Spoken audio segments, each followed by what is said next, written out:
مریض روزہ رکھے یا نہ رکھے، کیا کرے؟ اللہ تعالیٰ نے مریض کے لیے چھٹی رکھی ہے۔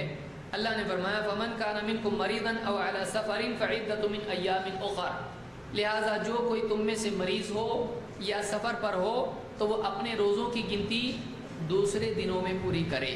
تو معلوم ہوا کہ مریض کے لیے گنجائش ہے کہ اگر وہ روزے بیماری کی وجہ سے نہیں رکھ سکتا ہے تو وہ اگلے دنوں میں رمضان کے بعد روزے مکمل کرے۔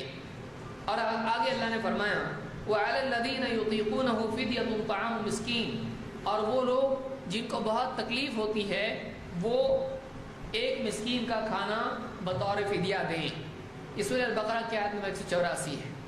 اس آیت کی تفسیر میں ابن عباس رضی اللہ عنہ فرماتے ہیں وَعَلَى الَّذِينَ يُطِيقُونَهُ فِدْيَةٌ طَعَامُ مِسْكِينٍ، یہ جو آیت ہے کہتے ہیں يُطِيقُونَهُ يُكَلَّفُونَهُ، يُطِيقُونَهُ کا مطلب یہ ہے کہ ان کو بہت تکلیف ہوتی ہے، اس کے اندر شدت محسوس ہوتی ہے، مشقت محسوس ہوتی ہے۔ فدیتن کہتے ہیں فدیہ ہے، کہتے ہیں طعام مسکین واحد، ایک مسکین کا کھانا انہوں نے کھلانا ہے۔ فمن تطوع خیرا، اور جو آدمی اپنی طرف سے خود سے زیادہ دے، کہتے ہیں طعام مسکین آخر، ایک مسکین کا کھانا تو اس نے دینا لازم ہے، لیکن اگر ایک اور مسکین کا کھانا یعنی دو کا دیتا ہے یہ زیادہ اچھی بات ہے۔ کہتے ہیں لیست بمنسوخۃ فہو خیر اللہ، یہ آیت منسوخ نہیں ہے۔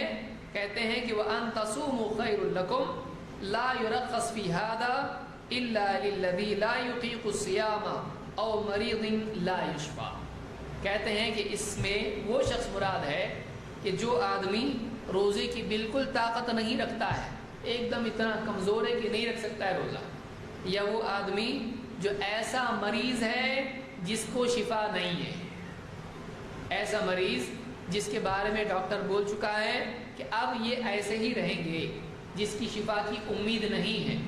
اللہ اس کو شفا دے تو اور بات ہے، پر اس کو تو نہیں معلوم شفا ہونے والی ہے۔ اب یہ سمجھ رہا ہے کہ اب یہ ایسا ہی رہے گا کہ بستر پر پڑا ہے، روزہ نہیں رکھ سکتا ہے، اب موت ہی آئے گی، ایسا لوگ سمجھ رہے ہیں۔ تو ایسا آدمی رمضان کا مہینہ پائے، اس کی طرف سے ایک مسکین کا کھانا دینا لازم ہے، اس پر روزے نہیں ہیں۔ اس کو امام النسائی نے روایت کیا ہے اور یہ صحیح روایت ہے۔